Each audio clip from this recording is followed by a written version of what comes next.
तो यही है कि हम ही को सब घर जाना है। आप हमारे कैंप हमारे घर में आए हैं, इसके लिए आपका तहे दिल से शुक्रिया अदा करते हैं, आपका आभार व्यक्त करते हैं। ज्यादातर आदमी हमनी के इलाका के बाड़न तो भोजपुरी में बोलल जाये, ठीक बनाओ। शाहबाद के बहुत आदमी हमें बाड़न, कुछ गया, अरवल, जहानाबाद, औरंगाबाद के भी आदमी लोग बाहर। देखिए, हम जब से पैदल चले शुरू कैले बानी 150 दिन के करीब करीब हो गए। सुबह से शाम तक हम पैदल चलते हैं, गाड़ी पर नहीं चढ़ते हैं। ईमानदारी और शुद्धता से ये प्रयास कर रहे हैं कि हर जगह पैदल चल के जाएं, लोगों से मिलें, समझें कि आखिर बिहार की ये दुर्दशा क्यों है। वो तो काम चल ही रहा है। जिस परिचय से आप लोग हमको जानते हैं, चुनाव लड़ना लड़ाना, उस काम को हमने छोड़ दिया है। हम किसी का चुनाव नहीं लड़ा रहे, अभिराम शर्मा जी का भी चुनाव नहीं लड़ा रहे। लेकिन हम जब पैदल चल रहे हैं तो हर गांव में ज्यादातर जगह हम लोग स्कूल में ही रुकते हैं, क्योंकि स्कूल के पास ही उस तरह का ग्राउंड है या वित्त रहित जो विद्यालय महाविद्यालय चल रहे हैं, कागज पर ही चल रहे हैं लेकिन चल तो रहे हैं। उनके पास वो जमीन है जहां ये 2 एकड़ 3 एकड़ में ये व्यवस्था बनाई जा सके। तो करीब करीब सब गांव के शिक्षक लोग जब हम जाते हैं वहां तो मिलते हैं, और उनकी शिकायत वही है जो आप उसके भुक्तभोगी हैं कि भैया नियोजित शिक्षक की हालत बहुत खराब बा, हमनी के कोई सुने वाला नहीं थे। तो हमने आप कई बार शिक्षकों को बहुत कड़े शब्दों में भी कहा कि भाई हम आपकी मदद क्यों करें, हम आपका मदद करें क्यों, आप तो स्वयं की मदद नहीं कर रहे हैं। तो कई जगह पर शिक्षकों को बुरा भी लगा होगा कि हमारे पास भाई हम दल बनाए नहीं है, हम आपका आंदोलन लड़ने नहीं आए, हम तो अपना काम कर रहे हैं, हम आपका आंदोलन अपने सर पर क्यों ले लें। लेकिन हर दूसरे तीसरे चौथे 5वें दिन कोई न कोई शिक्षक समूह मिलता है और उसकी अपेक्षा इतनी ही होती है कि भैया रउआ आवाज लगाएं, आप बोलिएगा तो बात हो जाएगा। हम आपको बता रहे हैं हमारे बोलने से आपका काम नहीं होगा, हम आपको झूठ नहीं बोलना चाहते। आपको 2015 में हमने देखा है, हम उस समय प्रचार कर रहे थे नीतीश कुमार का, तो शिक्षक संगठनों ने भाजपा और भाजपा के नेतृत्व के कहने पर उस समय पूरी ताकत से भाजपा की मदद की। आप जिसका मदद किए वो चुनाव हार गया। तो जो मान लीजिए हम नीतीश कुमार हैं तो हम तो यही समझेंगे कि इन लोग का वैल्यू क्या है, तो बात कोशिश कैलन जा तबो ना हारा पैलन जा। लेकिन आपका दुर्भाग्य देखिए या भाजपा का दुर्भाग्य देखिए कि 2 बरस के बाद वही सुशील मोदी उप मुख्यमंत्री बन गए और उनके पास 5 बरस का समय था कि जो वादा उन्होंने आपसे किया था उसको वो पूरा कर सके। आपका कोई वादा उन्होंने पूरा नहीं किया। लेकिन शिक्षकों की दुर्दशा देखिए, जब सुशील मोदी नहीं माने तो आप तेजस्वी यादव का अपने पैर पकड़ लिया या पूंछ पकड़ ली। जिस तेजस्वी यादव ने पहले आपका 15 में, तेजस्वी यादव लालू यादव भी उस महागठबंधन में थे, हम लोग आपका मांग नहीं माने थे उस समय, लेकिन आप इतने व्याकुल हैं कि तेजस्वी यादव का भी पोंछ पकड़कर आप समझे कि यही हमारा सुधार देगा। तो इस बार आप लोग जिसको वोट दिए वो आदमी फिर चुनाव हार गया। तो इसकी पहली बात तो ये आपकी ये दिखाता है कि जो आप दम भरते हैं कि हमने के 4 लाख आदमी बानी जा, इस दम को थोड़ा कम कीजिए।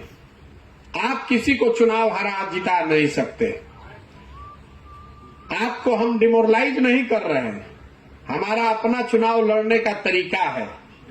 हम जीतते इसलिए हैं कि हम अपने कमजोरियों का बहुत गहराई से अध्ययन करते हैं और जिससे हमको लड़ना है उसकी ताकत का पूरा गुणा गणित हिसाब पहले करते हैं, तभी ना उसको पटक पाएंगे।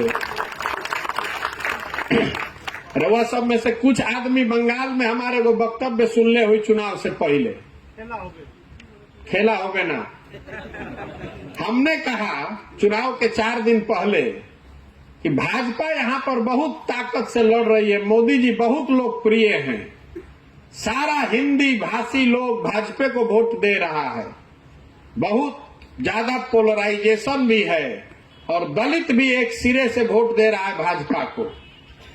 लेकिन भाजपा को 38 से 40% वोट आएगा इस सब के बावजूद, और 100 का आंकड़ा पार नहीं होगा। तो भाजपा वाले लोग अपने चालाकी में समझता है कि बहुत होशियार हैं, हल्ला किया कि प्रशांत किशोर तो चुनाव लड़ने से पहले ही हार मान गए, उसको पता ही नहीं चला कि किस जाल में वो फंस रहा है। अरे चुनाव के पहले 4 दिन पहले हम अपने वर्करों को बता रहे हैं कि खड़े रहना, ढीला नहीं पड़ना, बहुत बड़ी लड़ाई है। तो कितना पर पटके? 77 पर। और जिस टीएमसी को आपने मान लिया था कि ये हार गई है, उसको 220 पर जाके उसका कांटा रुका। ये इसलिए है कि हम भाजपा की जो ताकत है बंगाल में, उसको हमने बहुत गहराई से देखा होगा, उसका अध्ययन किया होगा। ये गुणा गणित निकाला कि भाई इसको 40% वोट आएगा, तो अगर इसको हराना है तो हमको 45% से कम वोट नहीं आना चाहिए। हम लेकर आए 48% वोट, भाजपा को आया 38% वोट। तो हम आपको डिमोरलाइज नहीं कर रहे हैं, आपको ये बता रहे हैं कि अपनी क्षमता को आप बढ़ाकर आंकिए मत, क्योंकि 4 लाख आपकी संख्या है, आपके परिवार की संख्या जोड़ देंगे तो 20 लाख आपका वोट भी होगा, लेकिन वो 20 लाख 20 खंड में बटा हुआ है। आप आज शिक्षक हैं, लेकिन जही आप वोट हो वो दिन कुशवाहा बन जाइएगा, पंडित बन जाइएगा, राजपूत बन जाइएगा, राष्ट्रवादी बनकर वोट दीजिएगा, कोई हिंदू बन के वोट देगा। इसलिए आपकी ताकत 20 लाख की है ही नहीं। इसीलिए आप 2 बार ट्राई किए लेकिन हरा नहीं पाए। तो दल वाला जान ही रहा है कि शिक्षा वाले कतनो हल्ला करस जाए। अगर हम आज उनको ये सुझाव दे रहे हैं, उनको सलाह दे रहे हैं, तो यही कहेंगे कि शिक्षकों के आंदोलन से घबराने की जरूरत नहीं है, ये लोग चुनाव नहीं हरा सकता है। और नेता एक के बात से डरता है, वोट से। आप कितनों वार्ता कर लीजिए, कमरे के अंदर बैठा के जूता भी मार दीजिए, वो सब सह लेगा, वोटवा मिलना चाहिए। इन 2 बात को समझ लीजिए कि आपकी जो ताकत है वो ताकत इतनी नहीं है कि आप सरकार को हरा दीजिए। तो शिक्षक नेता हमारे पास आते हैं और वो कहते हैं कि भैया हम लोग आपकी मदद करेंगे, आप हमारी मदद कीजिए। तो मैं आपको सिरे से कह रहा हूं कि हमको आपकी मदद नहीं चाहिए। आपकी मदद से हम चुनाव नहीं जीत सकते हैं। बिहार में क्या लोग हम दल बनाइयो ले, तो हमको शिक्षकों की मदद से हम बिहार नहीं जीत सकते। हम बिहार तब जीत सकते हैं जब बिहार में शिक्षा की व्यवस्था बेहतर हो जाए और आप पूरी ताकत से उसके पीछे खड़े हो जाइए, तब वो 20 लाख की ताकत हमारी बन सकती है। तो हमने शिक्षकों की मदद करने के लिए 2 ही शर्त रखी है। चुनाव के बाद आप हमारी अभी मदद कर दीजिए, हम चुनाव के बाद आपका चिंता करेंगे। ये सिरे से आपको बेवकूफ बनाने वाली बात है। आप यही न कहने आते हैं कि भैया आप हमारी मदद कीजिए, चुनाव में आपका मदद हम लोग करेंगे। तो हम तो यही कह दे कि हम तो सरकार में बानी ना, 2 प्रेस कॉन्फ्रेंस कह दे, 2 बात हल्ला कह दे कि भाई शिक्षकों के साथ अन्याय हो रहा, अपना घोषणा पत्र में लिख दे। जब जीत के चल आई तरवा के भेंट होके चाइना रुआ का कर ले, हमारे कुछ नहीं कर सकते। तो इसलिए फिर से ठगे जाने वाले रास्ते पर मत जाइए, ये मेरा पहला सुझाव है कि हाँ आप हमारी मदद पहले कर दीजिए, उसके बाद हम आपका चिंता करेंगे। घोषणा पत्र में लिख देने से तो आपकी दशा वही होगी जो सुशील मोदी के साथ हुई, जो तेजस्वी यादव के साथ हुई, वही दशा आपकी प्रशांत किशोर के साथ, जनसुराज के साथ भी होगी। तब एक रास्ता का बा, हम ये कह रहे हैं कि हम आपकी मदद पहले कर देते हैं। आपकी जो चिंता है, हम 24 के चुनाव से पहले आपका उपाय निकलवा देते हैं। उसके बाद आपके विवेक, आपके अंतरात्मा पर छोड़ेंगे कि हमने आपकी मदद की है, आपको अच्छा लगेगा तो हमारे साथ खड़ा होइएगा, नहीं अच्छा लगेगा तो जहां रहना है रहिए। और उसके लिए हमने शर्त 2 ही रखी है।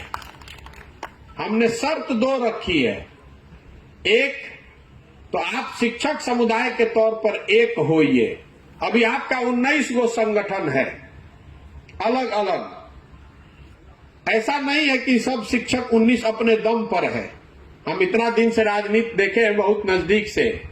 19 में ज्यादातर संगठन ऐसे होंगे जो किसी न किसी दल के, किसी नेता के सहयोग से, पीछे से चढ़ाए जाने पर बनाए गए। तो हम क्यों कह रहे हैं एक होने के लिए? क्योंकि कोई आंदोलन अगर आप करेंगे तो जैसे ही आप खड़ा होइएगा तो 4 गो खड़क के भाग जाएगा। दिल्ली में जो आंदोलन हुआ, जिसमें लोगों ने, हम लोग जैसे लोगों से सुझाव लिया, उसमें भी 18 किसान के संगठन थे। तो हम लोगों का योगदान इतना ही है कि उनको बताया कि भाई आप अलग अलग लड़ने के बजाय बैनर अलग अलग रखिए, लेकिन एक संघर्ष समिति बनाइए, एक झंडे के नीचे आइए। उन्होंने फ्रंट भी अलग अलग बनाया। दिल्ली में 7 गो रास्ता घुसे के बाद ओकरा के घेरे के बात भइल तो कहीं उग्राहा जी ने घेरा, कहीं राज्यपाल की संगठन ने घेरा, अलग अलग किसान संगठनों ने जिम्मेवारी ली, लेकिन लड़े सब एक बैनर के तहत। तो हमने शर्त एक ही रखी है कि आप 19 संगठनों को या तो एक संगठन बनाइए या एक संघर्ष समिति बनाइए।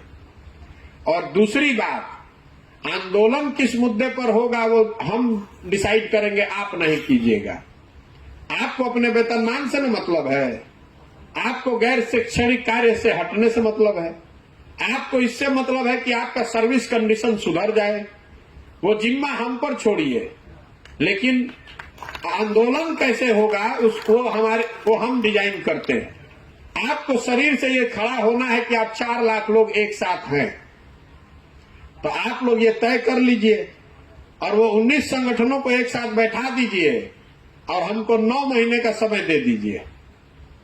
लोकसभा से पहले सचिता जी ने कहा दिसंबर, हमारा अपना प्रयास है कि अगले 2 महीने में अगर आप लोग सब एक हो जाए, दल से, जाति से, विचारधारा